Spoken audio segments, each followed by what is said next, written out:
Hey guys, I'm here. Earlier today, I went and saw Ty-West-Pearl. This is the prequel to his other film that also came out this year, X. We reviewed it earlier in the year.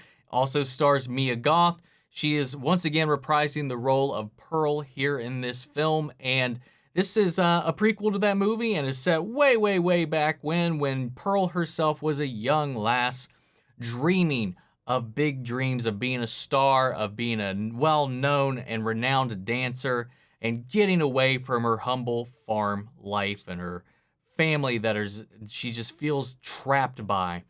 And this film, unlike X, which was in a lot of ways an homage to a lot of the classic 80s, 70s horror slasher flicks, namely Texas Chainsaw and so forth, kind of evoking that while taking and putting a little bit of a different spin on everything, with the kind of premise there towards the end. If you haven't seen it, I won't spoil anything, but it is kind of a wild ride. And this film, it kind of has some elements of that still. A lot of his style and ability to use the editing and the kind of the pacing itself to build tension in a very interesting way carries over here. However, where that film, with X, it was pretty much a tribute to the old school slashers. This is more evocative, I would say, of, stuff like The Sound of Music, The Wizard of Oz, stuff like that in the beginning. It's got this whimsical, kind of bright, colorful feel to it as we're following Pearl, trying to get out and face the world and chase her dreams. And it's got this great, vibrant, bright color palette.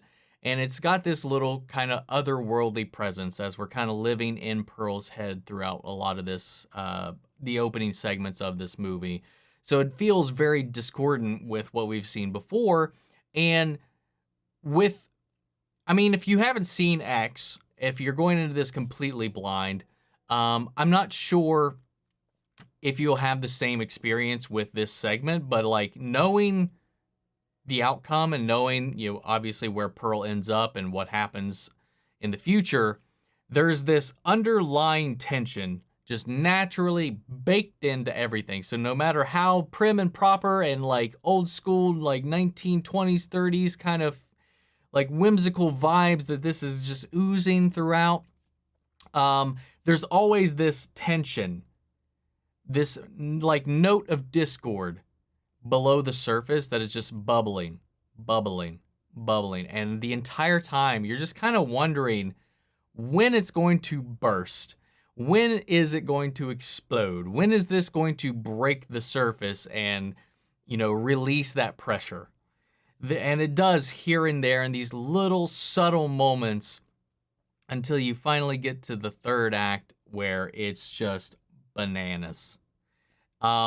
I don't know if I did not find this film as uncomfortable as I did with X, but I did find it a very interesting character piece. I feel like they fleshed out this character a lot better here, and just kind of like the psychology that is built up over the course of this film. And Mia Goth, again, carries this movie.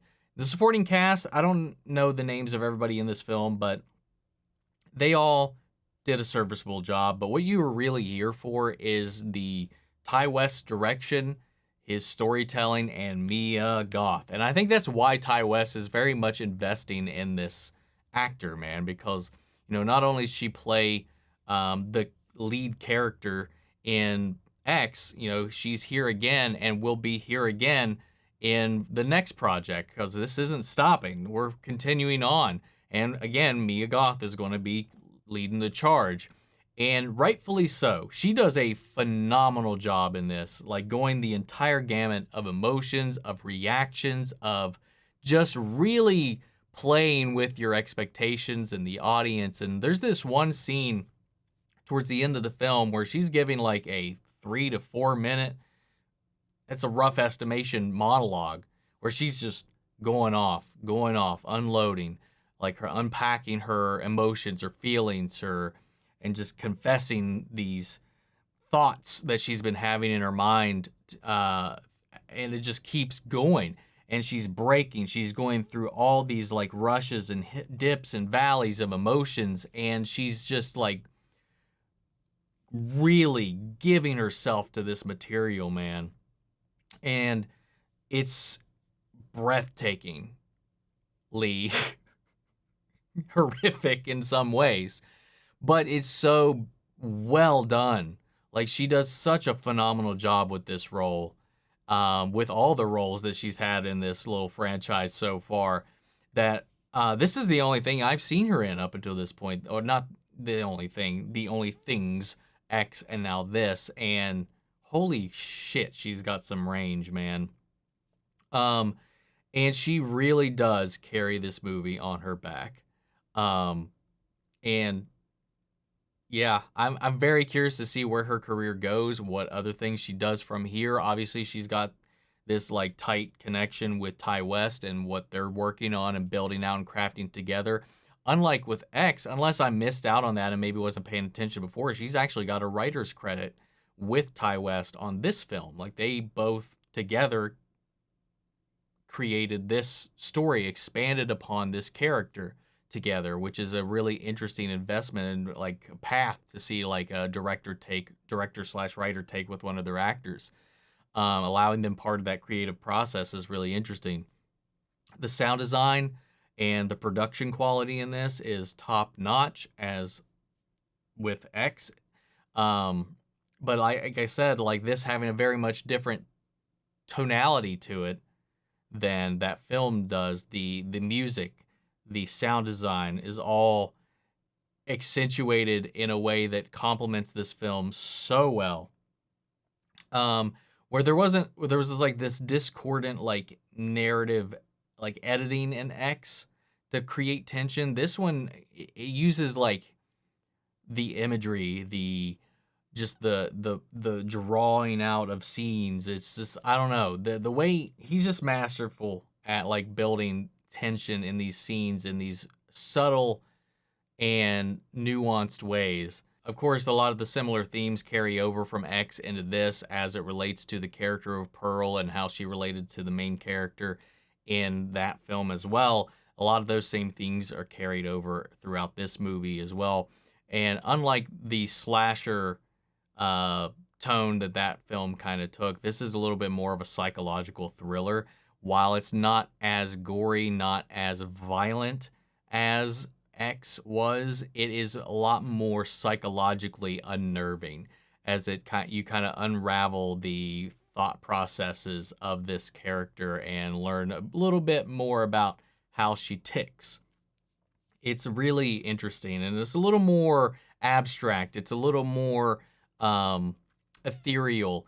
It's a little more, what's the word I'm looking for? It's a little more magical. And again, like it plays on to the kind of time it's playing around with this kind of whimsical nature to it that is just masking this horror. I don't know. I found it really interesting. It's definitely not going to be for everybody. If you've seen X, I definitely recommend checking this out, especially if you enjoyed that movie and want to expand upon that kind of mythos. If you haven't seen X, I'm not sure how this will work. I think it'll be just serviceable, but I think there's some of the tension does kind of rely on you knowing a little bit about this character already. But I think even if you haven't seen either film, I think it could still be a little enjoyable ride, but it might not be quite what you expect, to be honest. If you're just the average movie horror goer, I don't know, man. I could be wrong. But guys, if you have seen it, I'd love to know what you thought, so sound off the comments. Let me know your thoughts down below. We'll carry on the conversation after the video. Feel free to join us in our Discord. We can talk about it there as well. Links to that in all my social description box below. Follow me in each and every one of those. Before we go, I want to shout out our channel legends, Manny Sherritt, Ryan, Karen, Jason Coleman, Philly Vane, Yori Coruscant, Margaret Grace, Mary Bradley, Melita, Robert Anguiano, Raven McGann, and Status Alive. Thank you guys so much for your continued support. That's it for this video, guys, and I'll see you all in the next one. Take care, everybody.